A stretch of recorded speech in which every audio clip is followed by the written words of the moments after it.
আনারের যতগুলো ভালো কোয়ালিটির ভ্যারাইটি আছে তার মধ্যে অন্যতম একটা ভ্যারাইটি হচ্ছে এই অস্ট্রেলিয়ান বিগ আনারটা। আজকে আমি এই ভ্যারাইটির চারাটাই আমার ছাদ বাগানে লাগাবো। এর আগে ফুলে আরক্তা আনারের জাতটা লাগিয়েছিলাম, আপনাদের সাথে সেই ভিডিওটা শেয়ার করেছিলাম। ওখানেই আমি আপনাদের সাথে মাটি তৈরির প্রসেসটা শেয়ার করেছিলাম, যেই কারণে আর মাটি তৈরির প্রসেসটা শেয়ার করলাম না এখানে। মাটি তৈরির ফুল প্রসেসটা জানতে চাইলে আপনারা আমার আগের ভিডিওটা দেখে আসতে পারেন। আমরা আমাদের প্রত্যেকটা গাছের মাটি প্রায় একইভাবে রেডি করে থাকি। গাছের মাটি তৈরি করা আসলে অনেক বেশি ধৈর্যের ব্যাপার, কিন্তু একবার রেডি করা হয়ে গেলে গাছ লাগাতে আর বেশি টাইম লাগে না। যেমন এই গাছের মাটিটাই কিন্তু আমরা 3-4 দিন ধরে প্রসেস করেছি।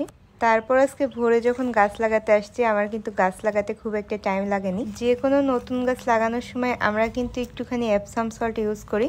আপনারা এটা যে কোনো সার ওষুধের দোকানে কিন্তু কিনতে পেয়ে যাবেন, তবে সেখানে গিয়ে এপসাম সল্ট না বলে ম্যাগনেসিয়াম সালফেট নাম বলবেন, তা না হলে কিন্তু অনেকেই চিনবে না। আমরা এটা আমাদের প্রত্যেকটা গাছের গোড়ায় ইউজ করে থাকি। পাশাপাশি গাছ লাগানোর শেষে 1 চামচ ম্যানসারের পানি আমরা অবশ্যই গাছে দিয়ে থাকি, কারণ এই গাছে কিন্তু প্রচুর পরিমাণে অর্গানিক সার ইউজ করা হয়। আর অর্গানিক সার ইউজ করলে গাছের গোড়ায় পোকামাকড় আসবে, এটাই স্বাভাবিক। এই ম্যানসারের পানিটা আবার পোকামাকড় দমনে অনেক বেশি কার্যকরী, তাই প্রত্যেকটা গাছের গোড়ায় গাছ লাগানোর শেষে আমরা এটা দিয়ে থাকি।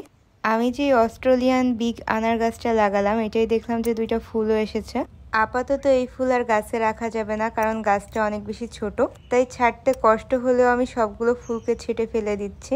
এই জাতের আনারটা খেতে কিন্তু অনেক বেশি টেস্টি হয়, আমরা একবার ট্রাই করেছিলাম। আপনারাও যদি এই চারাটা সংগ্রহ করতে চান তাহলে কিন্তু গার্ডেন অ্যান্ড টেস্ট ফেসবুক পেজে যোগাযোগ করতে পারেন।